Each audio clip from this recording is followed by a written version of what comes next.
नमस्कार मित्रांनो, welcome to बालक अकॅडमी. आज आपण या व्हिडिओमध्ये पाहणार आहेत बँकिंग अवेअरनेसचा important topic priority sector lending. Priority sector lending म्हणजे काय? तर एक उदाहरण आपण पाहू. तर PSL लेंडिंग. ठीक आहे. लेंडिंग म्हणजे काय? खर्च करणे. खर्च इन अ सेन्स की डिस्बर्समेंट, लोन देणे. लेंडिंग सिंपल मतलब काय? लोन देणे. कुणाला लोन देणे? जे काही प्रायोरिटी सेक्टर्स आहेत त्यांना लोन देणे. प्रायोरिटी सेक्टरला जे काही लोन दिलं जातं त्यांनाच म्हणलं जातं priority sector lending. Priority sector म्हणजे काय? तर आरबीआयनं असे काही सेक्टर्स नेमून दिले आहेत बँकांना, त्या सेक्टरला मिनिमम आरबीआयने मिनिमम क्रायटेरिया ठेवला आहे की मिनिमम तेवढं तरी इन्व्हेस्टमेंट गेलं पाहिजे, तेवढं तरी डिस्बर्समेंट त्या सेक्टरमध्ये गेलं पाहिजे. असे काही सेक्टर्स आहेत. तर एक उदाहरण आपण बघू. समजा सॅम भाऊ आहेत. सॅम भाऊ आहेत. सॅम भाऊचे वडील आहेत राम भाऊ. राम भाऊने सॅम भाऊला ₹1000 दिले. 1000 दिले आणि सांगितलं की यामधले जे काही ₹600 आहेत हे तू ऍज अ पॉकेट मनी म्हणून यूज कर. ऍज अ पॉकेट मनी म्हणून यूज कर. आणि जे काही ₹400 आहेत हे तू जे काही घरातली इम्पॉर्टंट गोष्टी आहेत, जे काही घरात प्रायोरिटीच्या बेसिसवर आज लागणार आहेत, याचे मिनिमम ₹400 तरी याचा त्या गोष्टीवर खर्च झाला पाहिजे. ठीक आहे. सॅम भाऊ खुश झाले. सॅम भाऊच्या डोक्यात काही हे ₹400 राहिले नाहीत. सॅम भाऊनं त्यांच्या फ्रेंडला कॉल केला आणि म्हणले चला फिरायला जाऊ आपण. ह्यामध्ये आहेत अप्सरा मॅडम. दोघं गेले फिरायला, मस्त फिरले वगैरे, खाल्ले वगैरे आणि तिथं सॅम भाऊचा खर्च झाला ₹700. आता सॅम भाऊकडे उरले ₹300. सॅम भाऊचा मिनिमम घरचा खर्चच आहे ₹400 म्हणजे त्या दिवसाचा. इथं जर काही ₹100चा आता गॅप आहे. सॅम भाऊ गेले वडिलांकडे आणि म्हणले असं असं ₹100 कमी पडत आहेत. माझे काही दुसऱ्या इम्पॉर्टंट गोष्टींसाठी ₹100 खर्च झाले. किती पण केलं तर रामभाऊ हे वडील आहेत. त्यांना समजतं कुठं खर्च झालाय, कोणत्या प्रायोरिटीच्या गोष्टींवर खर्च झालाय. ठीक आहे. मग रामभाऊंनी सॅम भाऊंना असं काही सजा दिली. ही सजा ऐकूनच सॅम भाऊनं नंतर जे काही त्यांचे फ्रेंड्स आहेत, जे काही अदर गोष्टी आहेत, त्याच्यावर खर्च करायचाच बंद करून टाकला. ठीक आहे. म्हणजे त्यांना एक प्रकारे समजलं की बाबा ह्या गोष्टी आपल्यासाठी नाहीत. तर आपल्या या टॉपिकमध्ये जे काही प्रायोरिटी सेक्टर लेंडिंग आहे, यामध्ये जे काही रामभाऊचं किरदार आहे ऍज अ फादर फिगर, हे कोण अदा करत आहे? तर ते आहे आरबीआय. आणि जे काही सॅम भाऊ आहेत यांचा किरदार कोण निभावत आहे? बँक्स. ठीक आहे. तर जसं रामभाऊना सॅम भाऊसाठी काही नियम अटी बनवल्या होत्या की नंतर असं तू खर्च केला नाही पाहिजे. ठीक आहे. तसंच आरबीआयनं असे काही 8 सेक्टर्स तयार केले आहेत, प्रायोरिटी सेक्टर्स. त्याला मिनिमम मिनिमम काही बँकांना 40% आहे, काही बँकांना 75% आहे. ठीक आहे. हे आपण नंतर पाहू. तर मिनिमम एवढं तरी डिस्बर्समेंट, लोनचं डिस्बर्समेंट गेलंच पाहिजे. असे काही नियम व अटी बनवले आहेत. आणि ते जर नियम व अटी जसं सॅम भाऊ पाळले नाहीत नियम, तर त्यांच्यावर काय कार्यवाही केली पाहिजे हे पण आरबीआयनं सांगून दिलं आहे त्या नियमामध्ये. तर काय काय कोणते कोणते सेक्टर्स आहेत, किती डिस्बर्समेंट केली पाहिजे, मिनिमम किती आहे, कोणत्या बँकेला किती आहे आणि नाही जर पाळलं तर काय होणार, हे सर्व गोष्टी आपण या व्हिडिओमध्ये पाहणार आहोत. चला तर मग. तर जे काही 8 प्रायोरिटी सेक्टर्स आहेत, आपण 8 म्हणलं, त्याच्यामध्ये सगळ्यात पहिला आहे ऍग्रीकल्चर. दुसरा आहे MSME, micro small medium enterprises.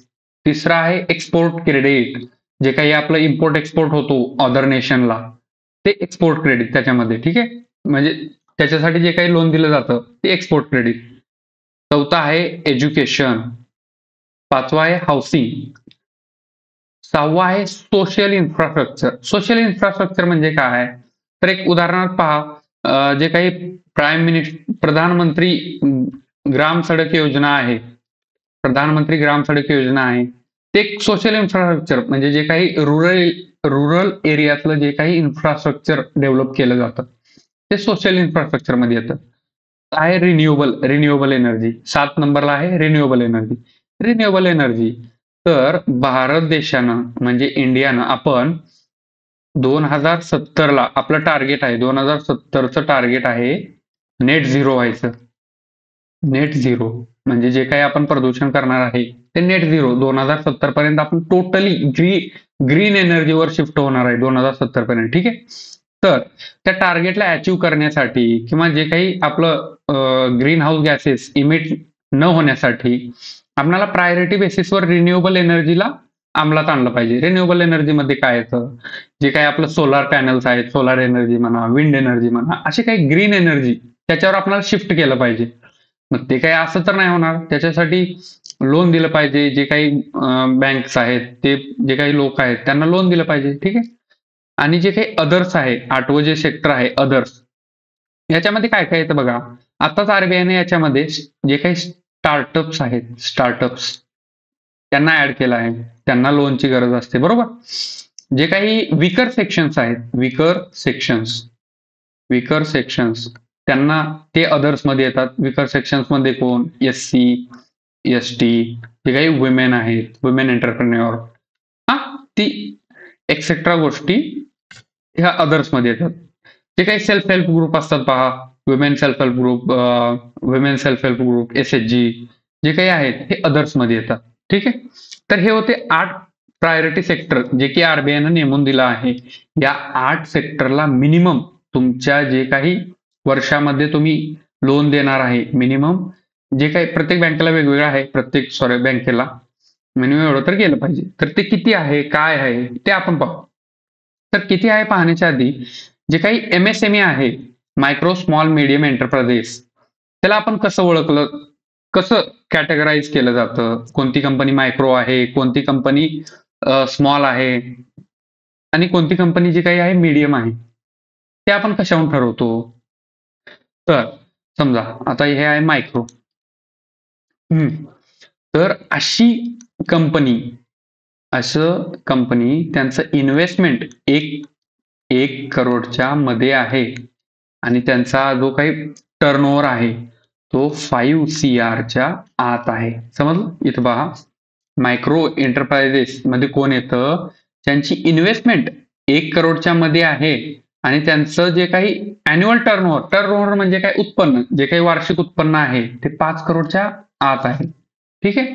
Investment म्हणजे काय, जो काही आपल्या कंपनीला खर्च करण्यासाठी, उभा करण्यासाठी जो काही खर्च केला जातो ती इन्व्हेस्टमेंट, आणि जो काही टर्नओव्हर आहे आणि जे काही कंपनी आहे आपली, जे काही आपल्याला प्रॉफिट बनवून देते, जे काही आहे तो टर्नओव्हर, अॅन्युअल टर्नओव्हर. ठीक आहे.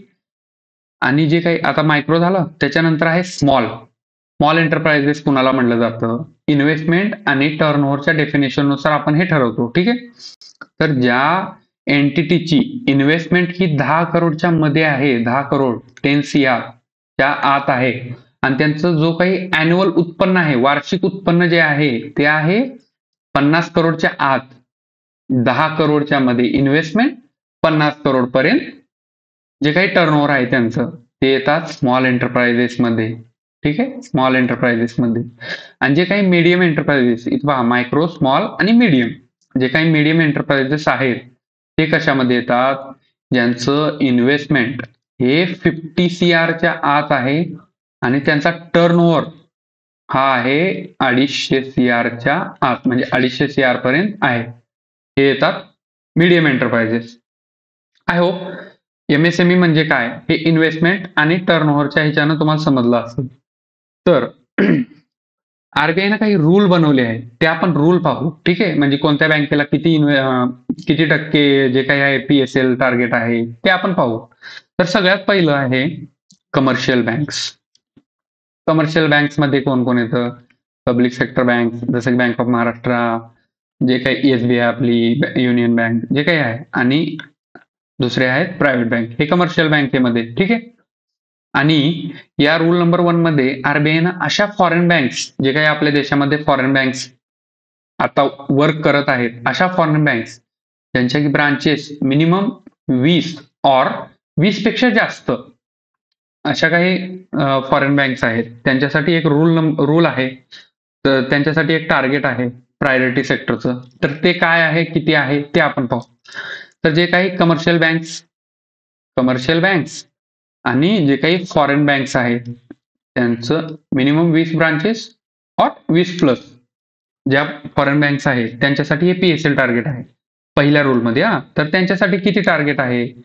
तर त्यांच्यासाठी त्यांच्या ANBCच्या 40% ही जे काही डिस्बर्समेंट आहे त्यांना प्रायोरिटी सेक्टरला PSL ला टार्गेट आहे. ठीक आहे, 40%. तर आता म्हणताल ANBC काय नवीनच. ठीक आहे, ANBC मोठी ह्याला जर पाहायला गेलं तर ANBC मध्ये जी काही बँका आहेत वर्षामध्ये किती डिस्बर्समेंट करणार आहे त्यालाच ANBC म्हणतात. त्याचं लॉंग फॉर्म आहे ऍडजस्टेड नेट बँक क्रेडिट. ठीक आहे, ANBC म्हणजे एका वर्षामध्ये जे काही बँक आहे ती किती डिस्बर्समेंट करणार आहे ती म्हणजे ANBC.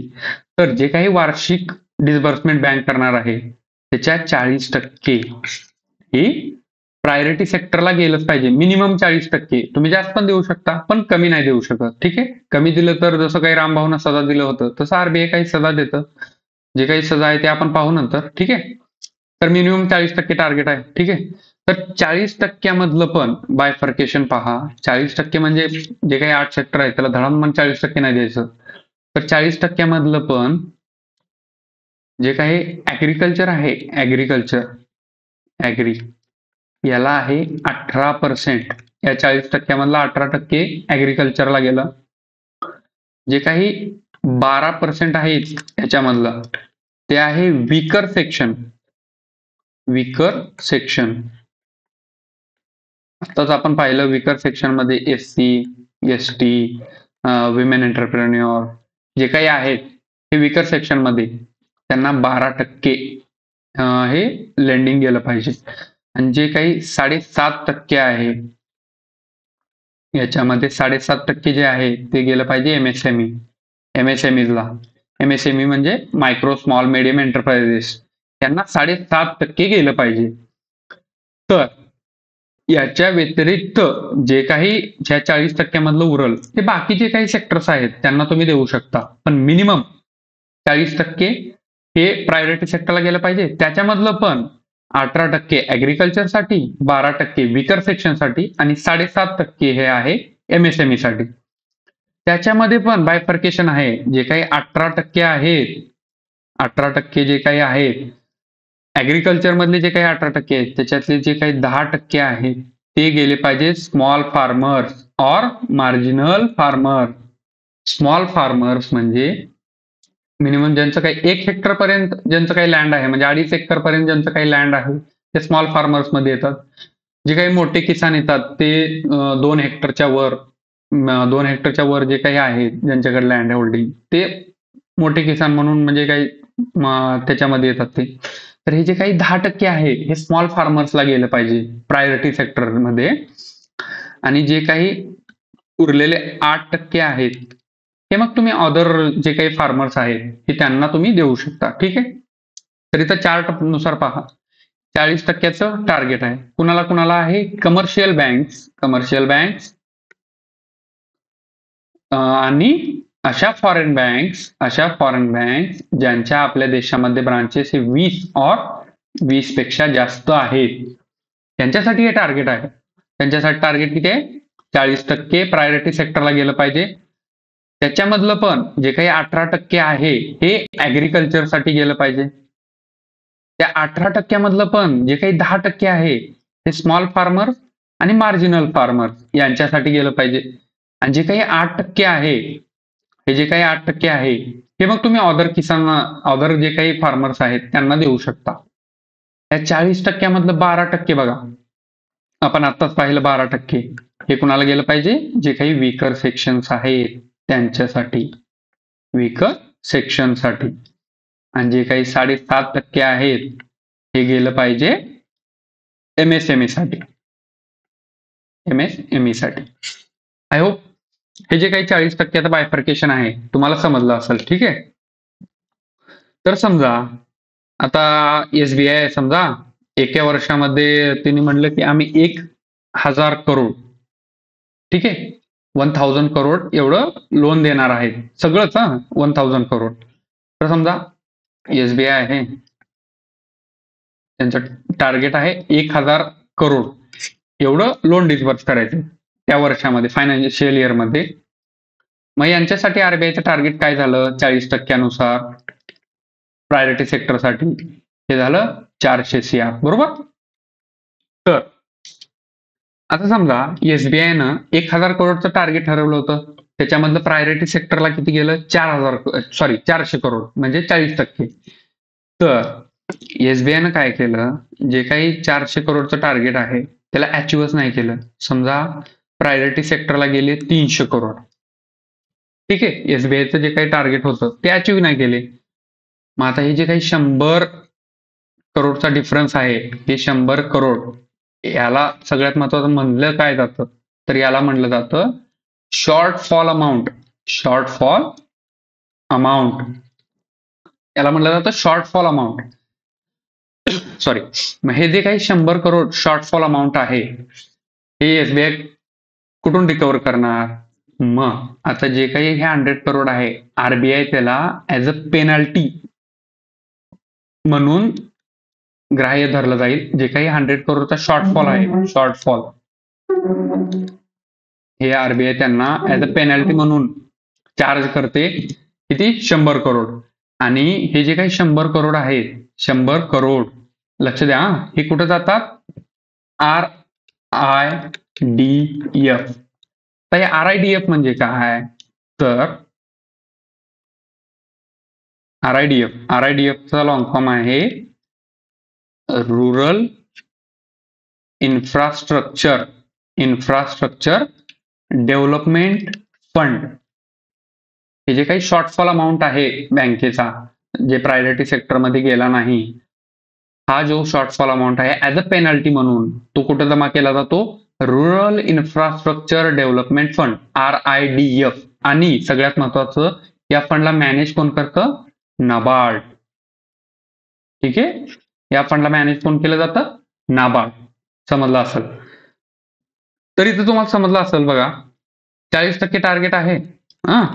40% जर टार्गेट कमी जर अचीव्ह नाही केलं कोणत्या बँकेनं, हे 40% कोणासाठी आहे? कमर्शियल बँक्स आणि अशा फॉरेन बँक्स ज्यांचं ब्रांचेस 20 किंवा 20 पेक्षा जास्त आहेत, अशांसाठी 40% टार्गेट आहे. ठीक आहे. तर हे 40% टार्गेट अचीव्ह नाही केलं तर जेवढं काही त्यांचं शॉर्टफॉल अमाऊंट आहे हे कुणाकडे जातं? RIDF, rural infrastructure development fund. ते मॅनेज कोण करतं? नाबार्ड. सिम्पल. हे त्याचं पेनल्टी म्हणून त्यांना सजा दिलं जातं. ठीक आहे. आता रूल नंबर 2 कुणासाठी आहे? अशा फॉरेन बँक, आपण त्या पहिल्या रूलमध्ये पाहिलं, अशा फॉरेन बँक ज्यांचं 20 ऑर 20 प्लस ब्रांचेस आहे. इथं कुणासाठी आहे? 20 पेक्षा कमी. 20 पेक्षा कमी अशा फॉरेन बँक, त्यांच्यासाठी रूल नंबर 2 आहे. यांच्यासाठी पण टार्गेट हेच आहे 40%. पण यांना असं बांधील की नाही की तुम्हाला या सेक्टरला 40, म्हणजे जसं की इथं ह्यांना टार्गेट नाही, जसं त्या बँकांना आहे 18% हे ऍग्रिकल्चरला गेलं पाहिजे. जे काही 7.5% आहे, 7.5% हे MSME ला गेलं पाहिजे. आणि जे काही 12% आहे हे विकर सेक्शनला गेलं पाहिजे. असं या फॉरेन बँक्सला टार्गेट नाही. हे कोणत्या बँकेला टार्गेट नाही? अशा फॉरेन बँक ज्यांच्या ब्रांचेस आपल्या देशामध्ये 20 पेक्षा कमी आहे. सिंपल बेसिक आहे ना. समजा हे एकतर फॉरेन बँक्स आहेत, ठीक आहे, एकतर फॉरेन बँक्स आहेत आणि यांचे ब्रांचेसच आहेत 20. मग हे कुठं ओपन करणार? जे काही मेट्रो सिटी आहेत तिथंच ओपन करणार ना. आणि तिथं मोस्टली ऍग्रिकल्चर सेक्टर म्हणा, जे काही रुरल इन्फ्रास्ट्रक्चर आहे, जे काही 8 कोर सेक्टर आहेत, ते सगळ्यांना देऊ शकत नाही. याच्यामध्ये मेजर चंक हा असा असू शकतो की जे काही एक्सपोर्ट क्रेडिट आहे, एक्सपोर्ट क्रेडिट त्यामध्ये यांना 32, मिनिमम 32% पर्यंत हे त्यांना लेंडिंग देऊ शकतात. कोणासाठी आहे? फॉरेन बँक 20 पेक्षा कमी ब्रांचेस. एक्सपोर्ट क्रेडिटसाठी 32% त्यांनी त्यांना लेंडिंग देऊ शकतात. आणि जे काही 8% आहेत, मिनिमम 8% जे काही आहेत ते अदर सेक्टरला त्यांना द्यायचं आहे. तर आता समजा त्यांनी जर नाही नियम पाळले, समजा यांचं 40%चं टार्गेट जर कंप्लीट नाही झालं, तर काय करायचं? तर जे काही शॉर्टफॉल अमाऊंट आहे, शॉर्टफॉल अमाऊंट समजा यांचा शॉर्टफॉल अमाऊंट 100 करोड आहे, हा 100 करोड कुठे जमा होणार?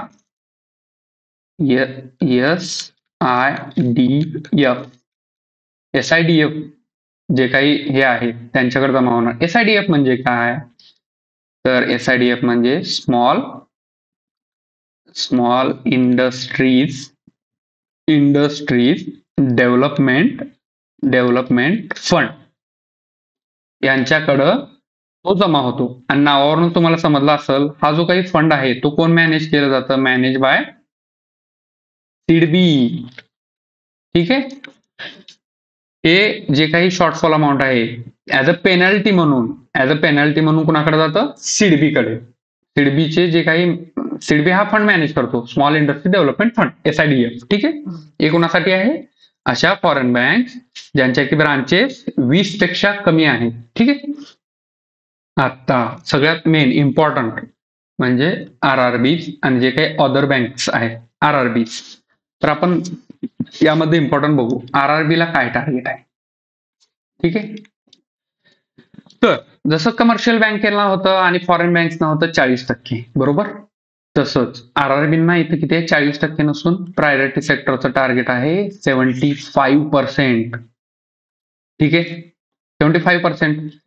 यामधलं जे काही जसं कमर्शियल बँकांना 40% मधलं 18% ऍग्रिकल्चरला दिलं जातं, याच्यामध्ये पण तसंच आहे. 18% फॉर ऍग्री, त्याच्यामधलं 10% स्मॉल फार्मर्स, मार्जिनल फार्मर्स हे 10%, आणि जे 8% आहे ते अदर फार्मर्स. ठीक आहे.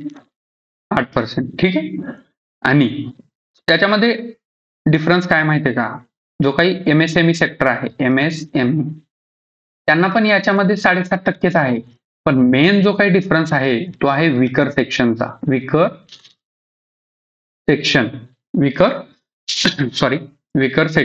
विकर सेक्शनना यामध्ये टार्गेट जे काही आहे ते आहे 15%. आणि हे फक्त RRB साठी. 18% ऍग्रिकल्चर, 15% विकर सेक्शन, अदर बँकांना किती आहे? 12%, आणि MSME साठी 7.5%. हे आहे RRB साठी. आणि ओव्हरऑल जे काही आहे ते आहे 75%. ठीक आहे. 75%. तर हा होता पार्ट 1 प्रायोरिटी सेक्टर लँडिंगचा. हा होता पार्ट 1. ठीक आहे.